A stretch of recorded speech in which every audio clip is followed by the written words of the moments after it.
All right, guys, today is going to be a little something different that I want to try out and start talking about. Recently, I read a book by David Sinclair called Lifespan, and it rejuvenated my interest in the field of human longevity extension, or I suppose you call it anti-aging research. Now, Sinclair is fairly biased, and frankly, I would take everything in that book with a heavy grain of salt. I'm not saying that I'm discussing this specifically because I believe what he says to be true. Frankly, I don't. He seems to be fairly confident that within the next 5 to 10 years, we're going to start seeing interventions that will increase maximum human lifespan.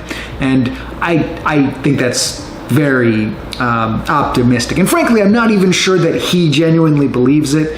I mean, as a scientist who gets his money, through research grants and stuff in the government, he needs to get, attention and needs to get a source of financing for his, his lab, for his experiments. I don't doubt that, he has some reason to believe that we're making a great deal of progress. And frankly, I agree with him. I think anti-aging research is a really important field of study, something that we should be pursuing, something that is going to be it's going to be, I think, the killer app within our lifetimes. Killer app. That was a weird choice of words, but you know what I mean. I think most people, if you were to ask them, was the most influential, impactful technological advancement within their lifetimes, at least somebody like me, a millennial, most of us would probably say the internet, right? That seems like a no-brainer. But I think that's actually premature. I think that's actually not going to end up being true, right? I think once we start expanding maximum human lifespan, that is going to have a drastically larger impact than even the internet on everything in our society. And that's essentially what this video today is about.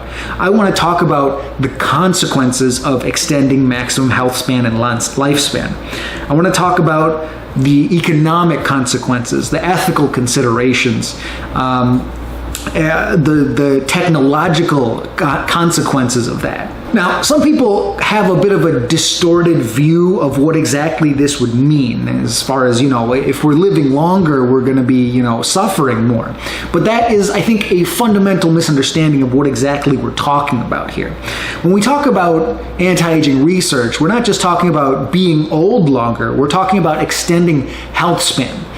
The idea being that, you wouldn't still be dying of the same types of diseases, cancer, heart disease, Alzheimer's. These things are effectively diseases of the old, or diseases of the elderly. And that's kind of intuitive, right? You don't see nearly as many young people dying of cancer as you do older people. You still see plenty of childhood and, adolescent and even young adult cancer, more so these days, actually. But it's much, much more common as we get older. Alzheimer's, also drastically more common amongst the elderly. Heart disease. How many 14-year-olds do you know that have had a heart attack? It happens, but it's very, very rare. The most common things that kill us in the developed world are diseases of the elderly. Now, the TAME trial, or the Target Aging with Metformin trial, is explicitly seeking to find, an indication for metformin specifically for aging, which would make it the first drug approved specifically for that purpose, which serves a larger role there. Really, what it gets the FDA to do is effectively to recognize aging as a process that is druggable, that we can start to develop interventions for. And metformin is a very promising candidate for that. We'll talk about this in other videos. We're not going to get into that too much this video, but we will get into that, so stay tuned. Today, I just want to talk about the consequences if and when we achieve radical or even modest levels of maximum human life and health span extension. What if you were born with the expectation that you might live 200 years, 2,000 years, 2 million years? How would that change society? How would that change the way people think about themselves, their own lives, family, and friends? Well, let's get into it and see. So let's start with health and science, which is a bit of a broad umbrella there, and I won't be able to get everything because, frankly, it takes a lot of imagination to really hit upon the full effects of, living longer as a maximum lifespan. Just because, even the internet, right? Nobody really imagined what the internet would become when it first started out, or even 10 years after it was invented. In 2005, people didn't know that the internet was going to be what it is today. So I'm going to miss a lot of things. Help me out in the comments. Let's make this a bigger discussion. One thing that I've read is there's an argument that, injuries would last forever, and that would be, a problem with large radical extensions in health span. But I don't think this really takes things into account adequately. Like new innovations, if you get HIV, we're probably not that far away from being able to cure it. We're already able to manage it extremely well. I see a lot of promising interventions that we're developing. We may be able to cure it, even without life extension. Regrowing limbs, restoring sight, we're already doing these types of things, right? Whether with biological, actually regrowing your own eye, or with technological prostheses. The other thing about this is that, eternal youth, or extremely prolonged youth, would inherently save on healthcare costs. I remember I gave a presentation on this in a journal club back in medical school, and part of how I motivated this argument was largely through costs.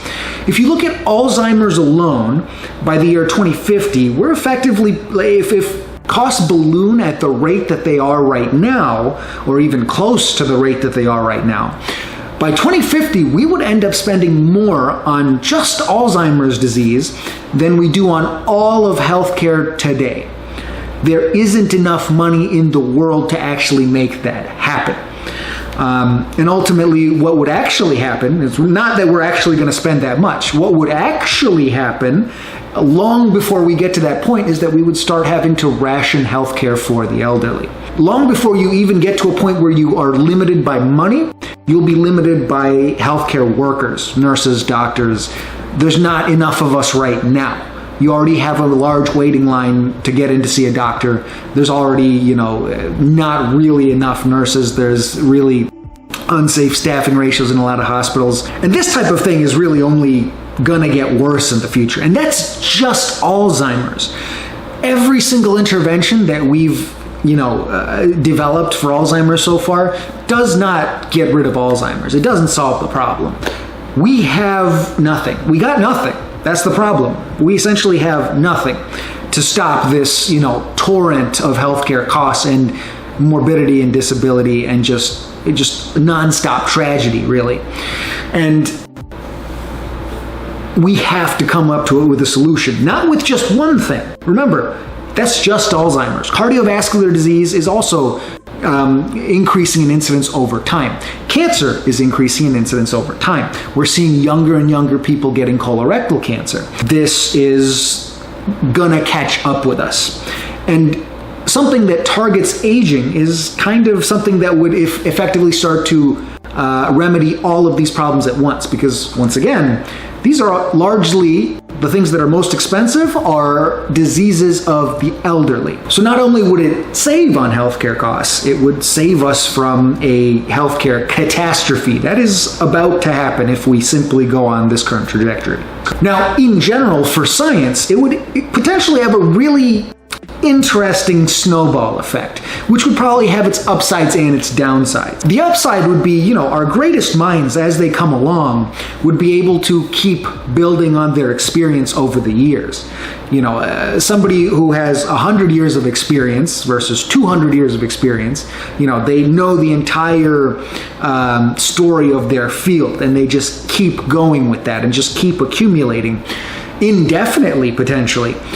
That could be increasingly valuable, but the downside of that is that it would potentially be increasingly difficult for new PhDs, new researchers to break into their respective fields. Simply because how hard would it be then to compete against a cadre of 1,000-year-olds, right? Like, how are you really going to compete with them? There's established, and then there's established, right? We don't really know how exactly we would be dealing with that. Let's talk about the political and legal side of this as well, because I think this is really interesting. Federal judge life terms would have to be rethought for sure, right? A Supreme Court justice for life could potentially mean a Supreme Court justice indefinitely, or even for 200 years. One way or another, this is not really an acceptable state of affairs. Now, potentially they could make the argument that, when they say a lifetime appointment, they mean a lifetime, so a single natural human lifetime, and then use that as a way to limit federal judge appointments. I think the worst way that you could possibly handle that is to just take that to mean that as long as somebody is alive, they remain as a sitting federal judge. Certainly, that would be a catastrophe for the Supreme Court. Prison terms would also have to be reevaluated. Once again, is it really enough to lock someone up for a few decades if they plan on living for 1,000 years? And if you were to extend it, would the state be able to afford to keep them locked up for that long? Now, ultimately, I think there's a relatively straightforward approach to this. I think, a rehabilitative approach to justice, which is what people in just about every country pay lip service to, but only some countries actually really mean. There's retributive justice and rehabilitative justice as far as how you look at prisons and what they're meant to be. A lot of the, United States prison system is built around an idea more of retributive or punitive justice. You're trying to punish them. Whereas you see in like Denmark and stuff like that, they really mean rehabilitation. They call them rehabilitation centers, I suppose prisons, but in Denmark they really try and make them functional members of society again. That should be done even now. But if people start to live much, much longer, at least even just from a cost perspective, you'll eventually have no real choice unless you're just going to keep feeding the, dystopian prison industrial complex, which, once again, the worst possible outcome for that. Now, the other end of this, in a larger political sense, would be dictators, right? If dictators just stick around indefinitely, that's a big problem, right? Kim Jong-un wouldn't ever have to worry about succession if he just doesn't ever have to worry about getting older and dying. He just has to make sure that nobody kills him, which would still be a real issue. A lot of dictators end up going that way even in their own regular lifetimes. But if somebody ends up being strong enough, they could potentially stick around for quite some time. Another broader issue we'd have to think about is whether there will essentially exist a right to remain young at some point. Given that effective health span extension would be massively efficient from a healthcare perspective, I suspect that the financial driver for this will become very significant at some point. We don't know how expensive those interventions will be to begin with. Metformin is dirt cheap. If that has a significant effect, I imagine that will be ubiquitous in the future. But typically things tend to, become cheaper over time. Technologies become more accessible and readily available to even people with less financial means. Especially once that happens, it'll be a no-brainer to try and keep people from getting sicker. Now, there's definitely downsides to this as well that have to be dealt with. The death of old people and the rise of the new guard is part of how new paradigms flourish. Older people, as we know, as just about everyone has observed at some point, you get past a certain age, sometimes you have difficulty adjusting to new ideas and new, things that younger people are thinking and talking about. Change is often driven by the younger generation. Now, will that change in the future? If you stay young physically and, your brain doesn't, age as much, would just being around in society for longer still be enough to kind of set you in your ways? If you expect to be around for 1,000 years, then in a way, you're actually still young at 100 years, right? Would that change because of the relative lifetime that you're expecting? Would you still be young at heart at 100? Or would this actually kind of stifle innovation and the rise of new ideas? I mean, bad politicians like Strom Thurmond could potentially be around longer. And frankly, that would potentially be a big issue, right? The people who were born in a paradigm of you die at 80, you don't really expect to live much longer than that. They were old at 80 no matter what. And then they just get older and become more stuck in their ways. These are the people that would have the biggest financial and political pull, potentially. And they'd stick around much longer. Strom Thurmond being around today would be an issue. I don't think that guy would have adapted to, modern desegregation and social issues. There's no way. Now, we kind of already touched on this a little bit a moment ago, but let's start focusing in on economic and work-related aspects of this, okay? So corporations and universities would potentially be dominated by the same people for years and years and decades and centuries on end. This inherently brings up the question of workplace mobility in the future. If the same people just become more qualified, more experienced over time, then anybody trying to get into the workplace is starting from the dredges, right? And the idea that they're going to, improve over time and have any sort of socioeconomic mobility by climbing any sort of ladder, climbing that ladder means working in potentially the same position for 100 years. Who the heck wants to do that, right? But then, would it even still work that way? Would it even still work that way? After all, are we just going to push back retirement? How far do we push back retirement? If lifespan continues to incrementally increase, if we reach escape velocity, this is, by the way, probably something I should have gone over earlier, but this is probably more the mechanism that would happen, right? First, you extend by 5 years. Within that 5 years, you get another couple of years. Within that time, you get another intervention that extends by however many more years. Eventually, you just have to add more than 1 year every year. And even though you haven't actually added an infinite number of years, once you reach that escape velocity, you still are adding more years than time is going by. As that happens, when are people going to retire? Social Security would be doomed. That wouldn't make any sense, right? Older people would predominate every single country's demographic charts. So that model would be nonsense. It would not be guaranteed at all. But then again, potentially it would be less necessary. After all, if you live for an exorbitantly long time, building wealth is potentially almost inevitable, right? If you are DCAing into the stock market, let's say, for one lifetime, many people don't end up making enough to retire in their lifetime, but many people end up getting enough to retire somewhat comfortably. If you end up DCAing into the market for 2 lifetimes, virtually everyone is guaranteed at least some length of their life that they get to be comfortable, that they don't have to work. Many people will be genuinely rich at some point in those 2 lifetimes. If you get 3, 4, 5, 10 lifetimes, if you want to be rich, there's no reason you can't be rich in 10 lifetimes, at least for a lifetime, right? A full lifetime. Because once you've DCA'd, you got this compounding effect for multiple lifetimes. Yeah, that's a done deal. As long as society, the economy, everything stays stable, everyone gets to be rich eventually, I think.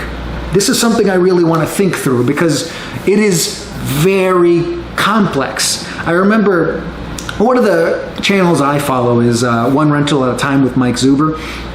Big fan of him. I remember asking him in the comments, okay, so if people have their lives radically extended and they start making a 300-year mortgage, what happens to house prices? And his response was very, very simple. It was just 3 words, right? Prices go up. Simple as that. Everything becomes inflated. Prices go up. So when we say rich, does that actually mean that you have a lot of real purchasing power? Maybe not. But in 100 lifetimes, couldn't you eventually get that?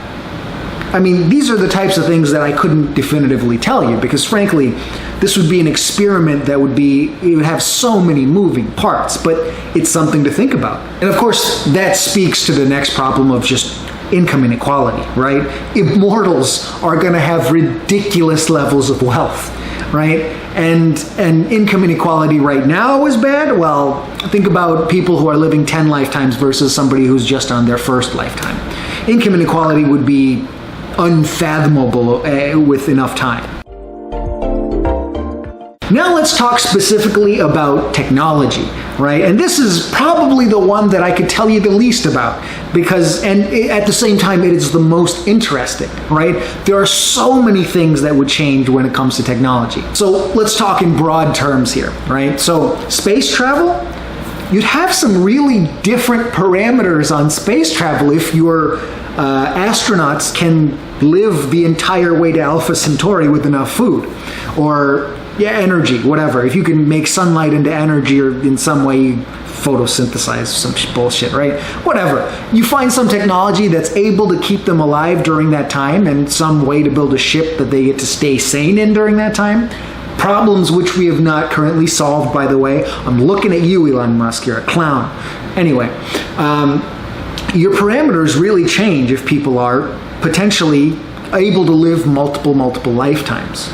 But related to space travel, another prospect that I think is super interesting, if you think about Star Trek, right? Yeah, you live long enough, you get to basically see if there's a real life equivalent of that. You get to see that, right? Right now, nobody expects to see that, because who knows what's going to happen in our lifetimes. But if we reach escape velocity, your lifetime is potentially as long as you feel like. You get to see Star Trek. You get to be in Star Trek in real life, if it ever actually happens. If we make it that far, which is by no means guaranteed, by the way. Now, if we go the path of, that people like Ray Kurzweil are talking about, where 2050, 2045, we reach the technological singularity, where, artificial intelligence becomes general, becomes much smarter than us, and we fuse with it, and all this stuff happens.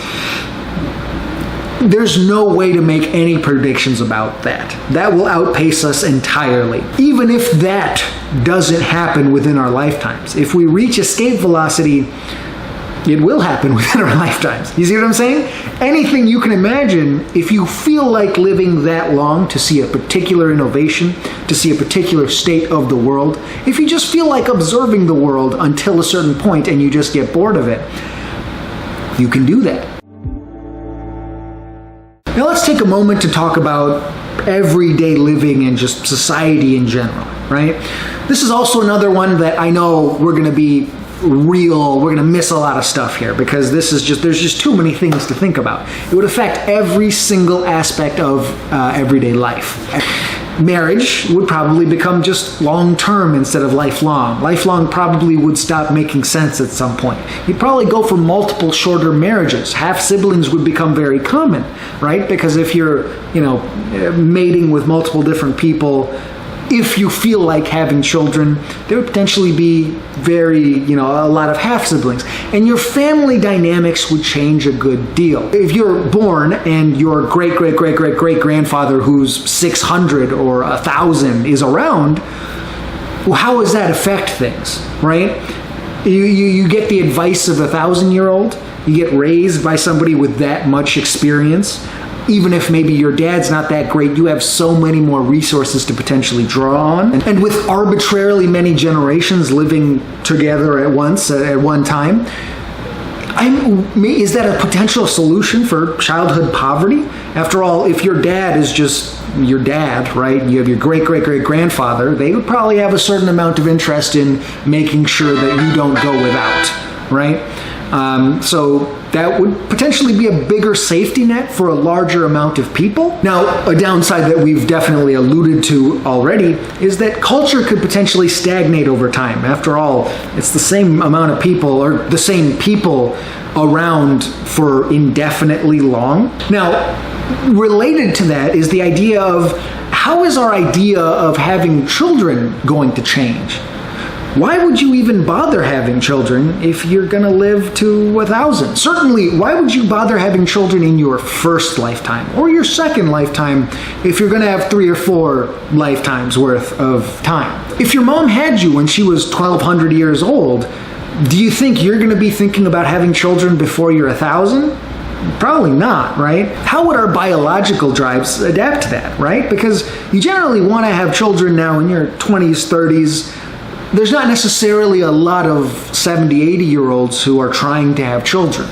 But is that simply because we expect to die soon? Or because biologically we genuinely have less of a drive then? I kind of suspect that it's the latter, right? We may simply not have as much drive to have children after that age.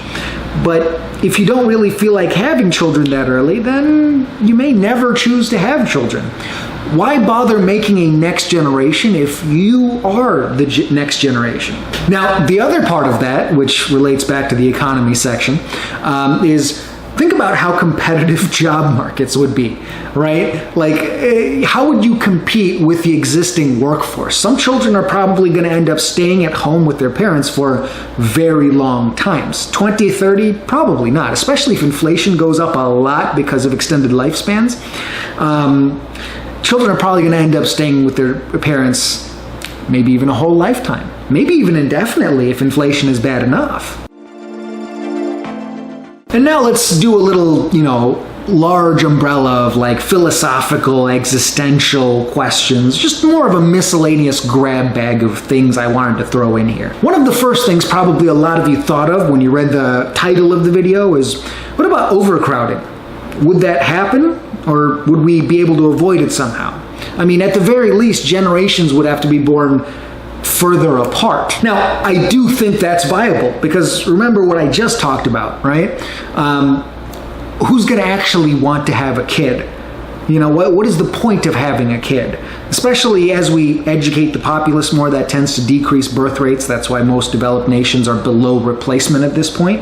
We're already having many countries that have decreasing population growth and some that are genuinely shrinking, right? With longer lifespans, this not only becomes, we're not in any threat of population collapse, which is questionable right now, but that's another video entirely. But that becomes not really an issue whatsoever. And if this changes culture in a way that, people just don't really want to have children anymore, overcrowding becomes less of an issue, right? Because that thought process of if we just keep living longer, then we'll have overcrowding, assumes that, everything is going to stay the way it is. But if we expand maximum human lifespan and have health span with that, it's going to change everything, right? The idea that you're going to even care to have kids is ridiculous in that world, in my opinion. Now, how do we deal with death in a world where death is optional? How would religious people see that? How would God see that, right? I imagine the question that they would ask. It would probably be unethical to end your life prematurely. It seems to be the philosophy that a lot of religions have, in which case, is it ethical to stop taking life-extending interventions? Do you get to grow old when you feel like it, or is that unethical? Or would they take the other reactionary approach of it's unethical to extend yourself beyond one lifetime? Are you supposed to go to God in one lifetime? I don't know. That's an interesting question. Now, in a work called The Macropolis Case, or Reflections on the Tedium of Immortality, written in 1973, there's a part of that talks about the idea that you might eventually become bored with living longer, which, sure, I can see that if you live long enough. But the idea that you wouldn't want to live any longer than one human lifetime doesn't make a lot of sense to me, especially given that, technological advances will make the world look completely different in potentially each human lifetime that you end up living, right? And as technological advancement accelerates, potentially every couple of years the world might look different. So boredom, may eventually set in. I'm willing to consider that. I've seen altered carbon, right? That it's a reasonable thing to suggest. But I think you probably have to live for quite some time before you actually get to the point where you're bored of being alive, to the point where you now want to age and die, or kill yourself and die. One way or another, it's something that would need to be addressed in this scenario. How are you going to die? Do you have a right to die? When is it okay to die? Is it just any one lifetime? Is it the average human lifetime or the single maximum human lifetime? And then there's also just the basic idea of time perception, right? One thing that just about everyone agrees on is simply that, as you get older, it seems like time is passing faster. Now, the simple explanation for this is that, when you're a year old, you only have a year of experiences. So every single day is 1/365th of your entire life at 1 year old, exactly. As you get older, each individual day starts to become a smaller and smaller sample of your total lifespan. And by the time you're 80, each individual day is so much, it's just a sliver of how long you've been alive, relatively speaking. By the time you're 1,000, how is this going to play out, right? It's going to seem like, centuries are going by really fast. How would that be reflected on a day-to-day level at that point, at 1,000? Would that mess with your sanity? Because at 80, right, if your mind is good, you don't have dementia, things are still there and you're still with it, yeah, you start to, even if you don't have dementia, there's parts that'll start to fade, but each individual day passes like an individual day. You're able to, interact with people in real time. You're not disabled by this altered perception of time. But once you go past a single human lifetime, would that change? And how would that affect people's emotions? Would that make your emotions much, much more intense or much, much less intense? How will personalities change over the course of multiple lifetimes, especially if there's the distinct possibility that there will be no end, at least within the next 1,000 years, 100 years, 200 years? When does that start breaking down? Now, I'm sure I've left 1,000 interesting possibilities out, and surely a number of those possibilities have been explored in works of fiction that, I may not have seen or may not have thought of while scripting this video. Please do share them down below. I'm really interested. Personally, I don't share David Sinclair's view that we're going to be starting the first lifespan maximum health and lifespan extending interventions within the next, 5-10 years. I think that's way too optimistic. But within 30 to 40 years, I think it's pretty reasonable. And this is something I potentially want to explore a bit further on this channel. Let me know what you think in the comments if you have anything to add. And of course, as always, don't forget to like the video if you like the video. Subscribe if you'd like more. I primarily do finance on this channel, but I think I want to do more of these types of longevity type things going forward. So thanks for watching, and I'll see you in the next one.